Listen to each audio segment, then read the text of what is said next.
बड़ोदरा शहर में आज एक बड़ी कार्रवाई देखने मिली। पीसीबी, एसओजी और जेपी पुलिस थाने के स्टाफ की ओर से आज संयुक्त तौर पर तांदलजा इलाके में छापेमारी की गई।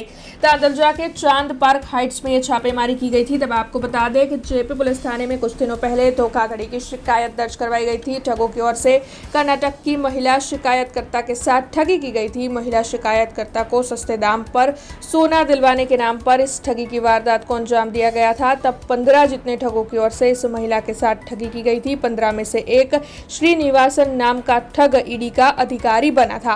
चांद पार्क हाइट सी टावर के मकान में रहने वाले ठग इलियास अजमेरी के भाई के यहां पर पुलिस की ओर से छापेमारी की गई। तब आपको बता दें इलियास अजमेरी के मकान में और इंद्रेश अजमेरी के मकान में पुलिस ने छापेमारी की। तब बैंक ऑफ चिल्ड्रन के 1.5 करोड़ रुपयों की डुप्लीकेट नोट और साथ ही 3 किलो डुप्लीकेट सोने के बिस्किट पकड़े गए हैं। इस मामले के मद्देनजर एफएसएल की टीम और बैंक अधिकारी भी मौके पर पहुंचे थे। तब पुलिस इलेक्ट्रॉनिक तराजू और साथ ही नोट गिनने की मशीन लेकर पहुंची थी। पुलिस की ओर से सख्ती से ये कार्रवाई की गई है, जिसकी वजह से वहां के स्थानीय भी काफी ज्यादा खौफजदा हो गए थे। लेकिन पुलिस की ओर से इस मामले के मद्देनजर काफी सारा मुद्दामाल जब्त किया गया है और आरोपी को भी अपनी हिरासत में लिया गया है। 21 તારીખે ગત 21 તારીખે જેપી રોડ પોલીસ સ્ટેશનની અંદર આ ગુના દાખલ કરવામાં આવેલો. તો એ ગુનાની જે ઇન્વેસ્ટિગેશન ઓફિસર હોય એ જે આરોપી પકડાયેલા હતા, ચીટિંગનો ગુનો હતો બેઝિકલી.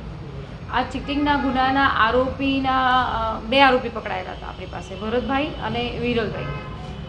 ઉપરાંત બીજા ઘણા બધા અન્ય આરોપી હતા, એમની તપાસ ચાલતી હતી. આના ક્યાં છે એની શોધખોળ દરમિયાન જે લગભગ 7-8 આરોપી હતા એમાંથી રાજવીર પરીખ ઉર્ફે ઇલિયાસ અજમેરી કરીને જે આરોપી છે એની પણ એ મુખ્ય સૂત્રધાર છે.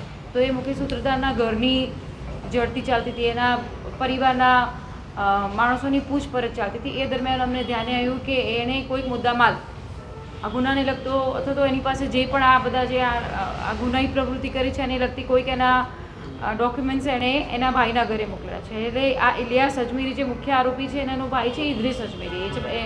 ઇદ્રીસ અજમેરીના ઘરે આણે જે પણ મુદ્દામાલ સંતાડ્યો હતો જે ગુનાના કામે છે એ પોલીસને ધ્યાને આવતા એના સર્ચ એન્ડ સીઝર ઓપરેશનની અંદર અમારે ધ્યાને આવ્યું. સર્ચ એન્ડ સીઝર ઓપરેશન દરમિયાન ધ્યાને આવ્યું કે આ એક ચલણી નોટો છે. લગભગ એણે ભારતીય બચ્ચા બેંક લખાણ કરેલી 500ના દરની 1,62,00,000 રૂપિયાની ચલણી નોટો, સાથે સાથે નકલી સોનાના બિસ્કિટ, એટલે કે લગભગ 51 જેટલા બિસ્કિટ હતા અને જેનું વજન ગણીએ તો 2 કિલો અને 900 ગ્રામ જેટલું થાય છે.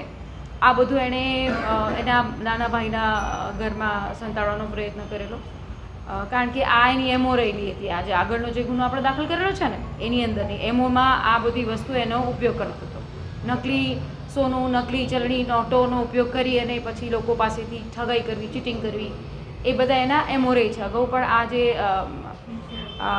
ઇલિયાસ અજમેરી છે એના વિરોધમાં ગુનાઓ દાખલ થયેલા છે. આ એક નવો ગુનો અમારા ધ્યાને આવતો દાખલ કર્યો છે અને એની આ સર્ચ એન્ડ સીઝર ઓપરેશન હતી એની અંદર અમારે આ ઘટના ધ્યાન આવી છે, એટલે અમે आ मुद्दामाल पर सीज करें. हमसे जुड़े रहने के लिए हमारे YouTube चैनल को सब्सक्राइब करें और नई वीडियो की नोटिफिकेशन के लिए बेल आइकॉन को दबाएं.